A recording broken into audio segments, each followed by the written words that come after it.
Bienvenidos, estaremos explicando los principios del Islam, que son Dios, su profeta y su religión. Bismillah, wassalatu wassalamu ala rasulillah, amma ba'd. Hoy, inshallah, vamos a seguir con lo que viene después del primer grado del Islam. Después de haber visto los 5 pilares, intentaremos explicar de manera escueta los pilares de la fe, que en este caso son 6. El primero, la fe en Allah. El segundo, la fe en sus ángeles. El tercero, la fe en los libros revelados. El cuarto, la fe en los profetas. El quinto, la fe en el día de la resurrección. El sexto y último, el decreto o designio divino, sea bueno o adverso. El primero de todos, que es la fe en Allah Azza wa Jal, ese supone el hecho de tener fe en la unicidad de Allah Azza wa Jal. Es decir, cualquier tipo de adoración se ha de dedicar a Allah subhanahu wa ta'ala, sin pasar por ningún intermediario. Solamente una relación entre el siervo y su creador. Además, obviamente, de tener fe en la existencia de Allah Azza wa Jal. Es muy importante adorarlo única y exclusivamente a Él y creer en los diferentes tipos de unicidad que hemos citado anteriormente. La unicidad del señorío, es decir, creer en que Allah es el creador de este universo, el regidor de este mundo y el sustentador. Creer también en la unicidad de la adoración, que es el hecho de adorarle única y exclusivamente a Él. Y el último punto, que es creer en la unicidad de los nombres y de sus atributos. Es decir, creer en que Allah es único en todos los sentidos y que no tiene parecido con nadie. Eso es en cuanto a tener fe en Allah Azza wa Jal. El segundo de estos pilares de la fe es tener fe en los ángeles, o en árabe el malaika. Un ángel primero es un emisario. Entonces tienen todos una misión asignada por Allah Azza wa Jal. Primero, los ángeles son criaturas de luz, tal como nosotros somos de barro, y los demonios son de fuego. A partir de esto, sabemos que ellos, es decir, los ángeles, no tienen libre albedrío. No pueden elegir entre las cosas, solo ejecutan las órdenes de Allah subhanahu wa ta'ala. Sin embargo, demonios y humanos sí que tienen libre albedrío y por eso van a pasar por o el cielo o el infierno, porque tienen la capacidad de razonamiento y de poder elegir entre varios caminos. Entonces estos ángeles son criaturas con varios roles. Por ejemplo, el más importante de todos es el ángel Gabriel, y él es el encargado de ser la unión entre Allah y sus profetas. Es el que se encarga de transmitir todo lo que Allah Azza wa Jal transmite a sus mensajeros. Y los ángeles tienen varias misiones. Hay unos que se encargan, por ejemplo, de proteger al fiel. Otros que tienen la misión de sacar el alma del cuerpo de las criaturas de Dios. También hay otros que tienen la misión de hacer crecer la vegetación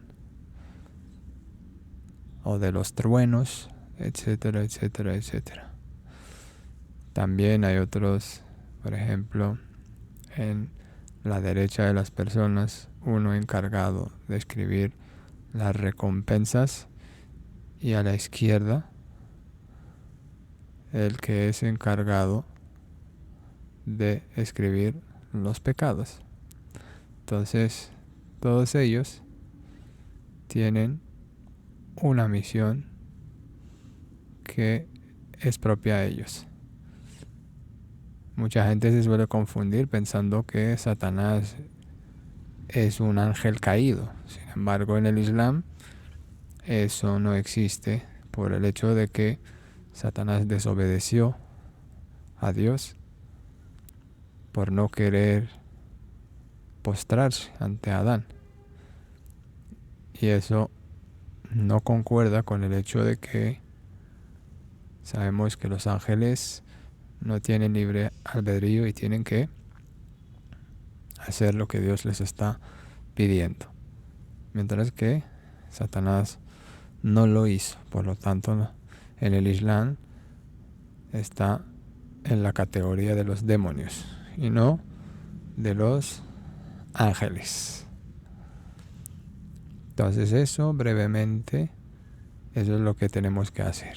En cuanto a la fe en los ángeles, tenemos que creer en todos ellos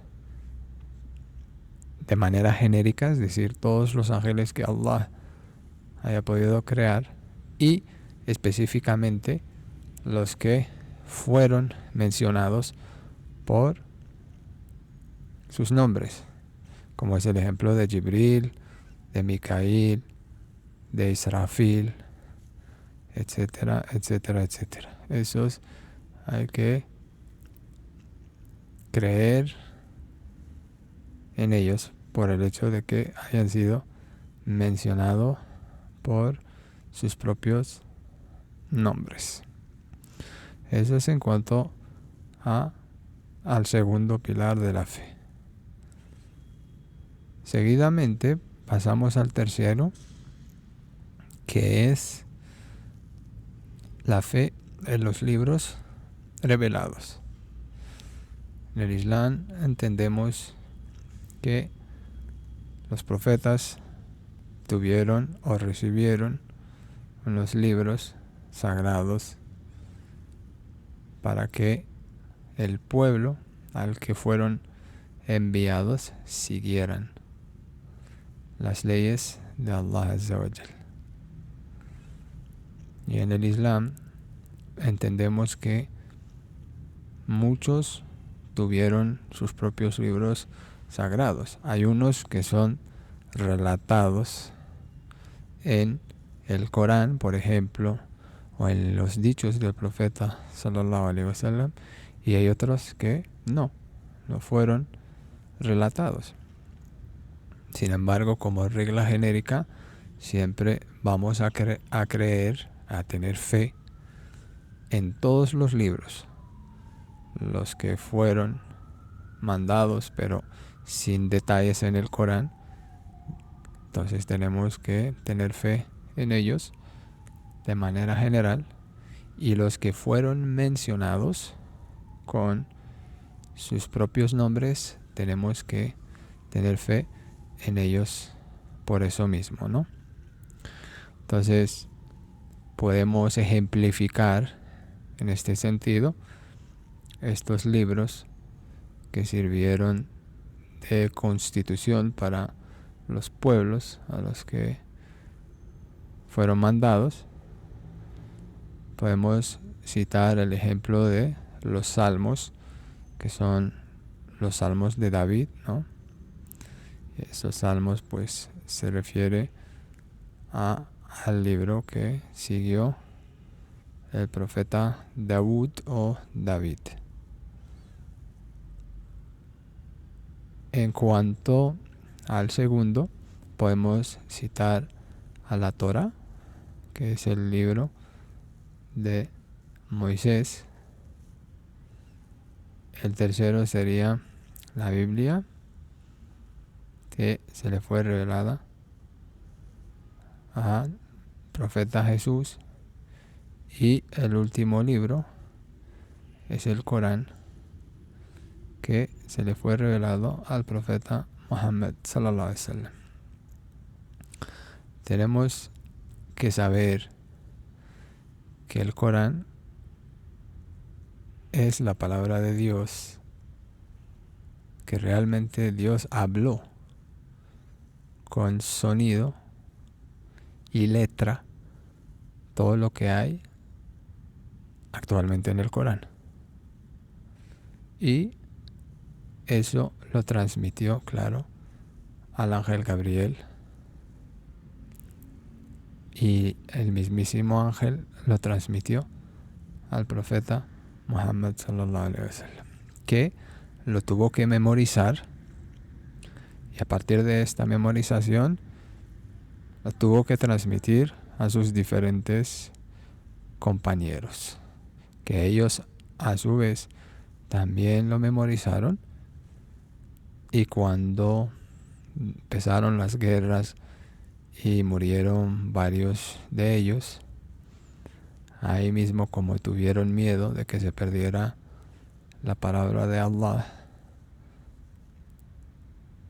se reunieron y primero empezó con la idea de Abu Bakr radiyallahu anhu, y luego con Omar, y finalmente con Uthman radiyallahu anhu, que es el tercero de los califas. Al final se reunió el Corán tal como lo conocemos actualmente. Y la bendición del Corán es enorme, en el sentido de que el buen musulmán tiene que intentar de leer cada día un poquito, que en realidad es la palabra de Dios, y entonces es una guía para cualquier musulmán.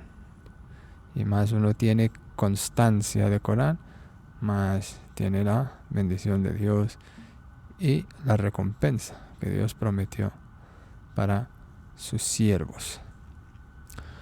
Decir también que nosotros tenemos que creer que todos los libros anteriores al Corán fueron falsificados, que no hace falta siquiera hoy en día leer la Torá o la Biblia o los Salmos, por el hecho mismo de la falsificación, y para que las personas no entren en confusiones.